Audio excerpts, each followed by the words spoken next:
contenders. And I do believe Malik Beasley's regular season talent gets them there closer than if he's not on this team.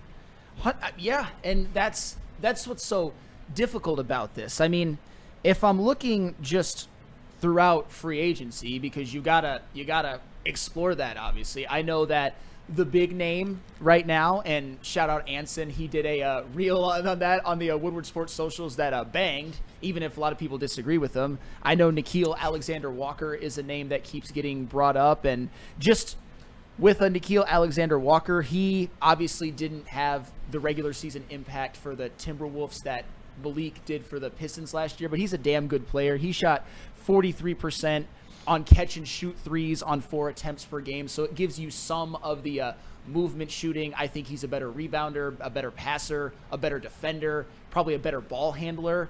So there's options out there. I mean, there's Nickeil Alexander-Walker. I don't know how excited people are about Duncan Robinson, Dorian Finney-Smith, Luke Kennard, Gary Trent Jr. I'm not saying that all of them are going to come in there and just be Malik Beasley. You want to run it back with Luke Kennard? Is a good pick. I'm not saying that. I'm saying have it be one of your moves. I mean, I'm not saying Luke Kennard's even my first choice. He's just a free agent that's pretty dead-eye from 3. Not my first choice, by the way, but he's not trash. It's just when you look at the 3-point totals, though, is where it's like, he's not necessarily shooting the volumes that a Malik Beasley is going to go out there and shoot and cash in on. And that, to me, is where it's like Trajan's going to have to go out and find a couple of these players. The problem is these types of players are trying to step into contract raises. That's the thing. Can you go out there and find you 2 North? Can you go out there and find your 2 Luke Kennards? Can you go out there and get a couple of these guys? Because these players are still trying to get paid. Yeah. And that's what I'm saying. So the Pistons don't find themselves in it's a reason why you put a couple shooters and one as good around the Malik Beasley. They made minor tweaks.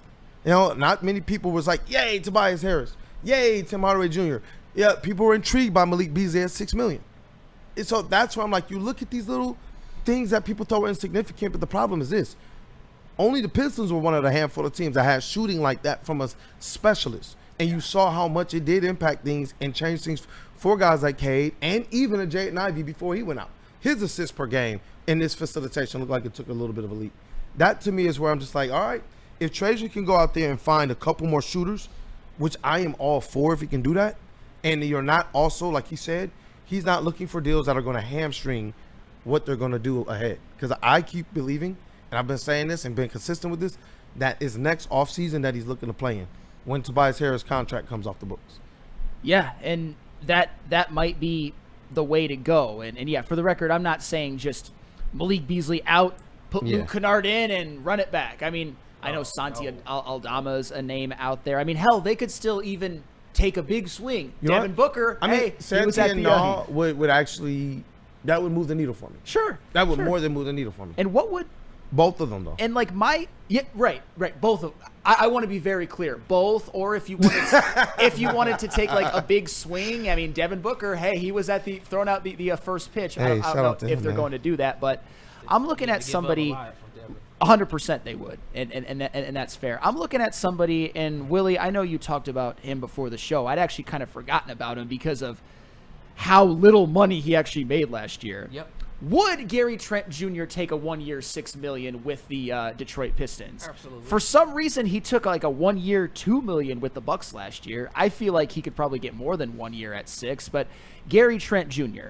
and Willie, I'll have you speak on him in a second. Last year, just for some context, shot 41% on catch and shoot threes on 4.4 attempts per game. Not quite the volume of Malik, but a fairly high volume. And for his career, if you want to just me to highlight something that really makes me happy, a career 42% playoff 3-point shooter on 6.7 attempts per game. I'm not saying Gary Trent Jr. is perfect. I'm not saying that he's going to come in and be 6th man of the year. I'm just, if you're looking to replicate Beasley with a movement shooter from the guard position, Gary Trent Jr. is available, and he's taken cheap deals in the past. Yeah, because when I'm looking here, oh my gosh, these numbers are actually incredible.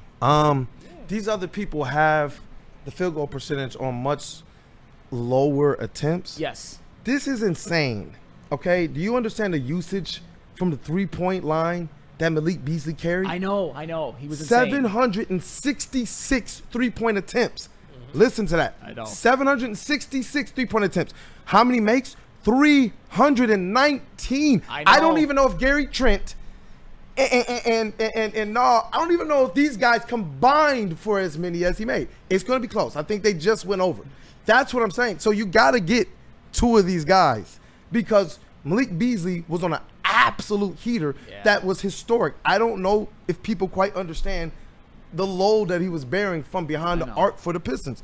That's incredible to me. You talk about the attempts of the other two. You're looking at 370 for one. You're looking at 433 for the other. These guys combined for the amount of three-point attempts that Beasley took. But that's incredible. But like, let me ask you this. And he hit a higher percentage. Dude, regular season Malik Beasley, I fawned over last year. But if we're talking about, let's just say Gary Trent Jr. and Nickeil Alexander-Walker. I'll take both of them. I think that they're better all-around basketball players than Malik Beasley. Are they ever going to have a regular season marksmanship performance like Malik Beasley did last year? I doubt it, because I think that that's very rare. But I do think they're better basketball players. I think Gary Trent provides you more on defense. He's got greater size. Nickeil Alexander-Walker, I think, definitely has a more diverse skill set. And again, those are just less knucklehead noise. I don't think there's any from either of them, if we're being honest. I wish Gary Trent Jr. didn't choke in that one playoff game that allowed Tyrese Haliburton to have that moment. But I'll get over that. 1 year at 6, Gary Trent Jr., I'm cool with that. Yeah, because I see people, it's not necessarily about if a player is better than another player. Yeah. Because Gary Trent is not going to get the usage necessarily or even the minutes to probably prove if he's better than Malik Beasley. That's the thing. And when Malik Beasley's in, this is the reason why we call it the attempts and we call it the fact that he's hitting at a higher clip. It's because he's able to, in bench minutes, go out there and do things that some people with starter minutes cannot do. I think we're underestimating just a little bit of what Beasley actually did. Again, with bench minutes, he was doing things that starters could not do. He was going out there and you take a lot of your best three-point shooters in the league, percentage-wise, and you start to look at their totals and you realize these dudes had more minutes to have how many? You shot 400 less threes than Beasley? That to me is pretty insane. So I don't know, man. It's insane. Look, now, the Pistons have to, if they're going to move forward, this is where these become the next best meals on the menu. Hey, you guys ran out of my favorite topping. Yep. All right, then I'll go and I'll say these things can definitely fill the void. But to see some of the Pistons fans out there that are really believing that, they're going to fix this thing by just bringing in one of these rumored players, I think you got to go out there and actually find a way to get a couple. Yeah, I mean, if you ask me right now, and again, this was never the ideal offseason, but if it starts with, there's a gambling and investigation. I don't want to hear anybody clutch their pearls over me saying, like, Malik Beasley can go. Malik Beasley goes, and obviously we don't know about Schroeder or Tim Hardaway Jr., but a couple of your additions are Gary Trent Jr. and Santi Aldama, Nickeil Alexander-Walker, although he'll cost more, and Santi Aldama, even Duncan Robinson and Santi Aldama. We talked about Mr. Mo Wagner, but you got to worry about but that's, to me, ACLs Mo doesn't even factor into the two players you have to get. I'm just taking the flyer anyway, and we have 3 players. Oh my God, I would absolutely take the flyer on Mo. Yeah. Bring him home. Hey, go over to U of M Health. They're right in the backyard. They'll make sure that you're taken care of.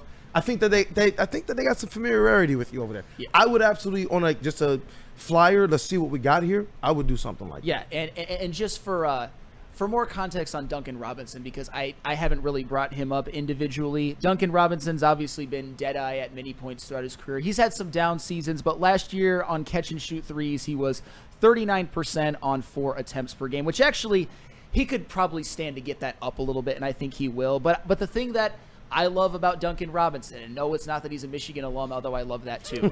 Duncan Robinson, for his career, 40% on playoff three-point shooting on 5 attempts per game, including the run in 2023 when the Heat made the finals, 44% from behind the arc. And this is a team that moving forward, I'm not saying the regular season is a formality because the Pistons haven't gotten to that point yet, but I need more players who are proven playoff performers. And Duncan Robinson, the Miami Heat, even though Jimmy Butler gets a lion's share of the credit for that, they do not make the finals without Duncan Robinson's heroics. I need somebody who's going to raise their game up come playoff time. Definitely, and because that's the crux of where the Pistons are at. They want serious seasons, no more cute seasons. Yes. They've done this for far too long to be a squad that just continues to stay in that middle place. That's what the Atlanta Hawks did. That's why we are able to call their demise. Rod and I have called their demise the last 2 or 3 seasons, and it's amazing now that this is a team he has to cover down in Atlanta. Shout out to Rod Beard, formerly Detroit Rod Beard, now Atlanta Journal-Constitution.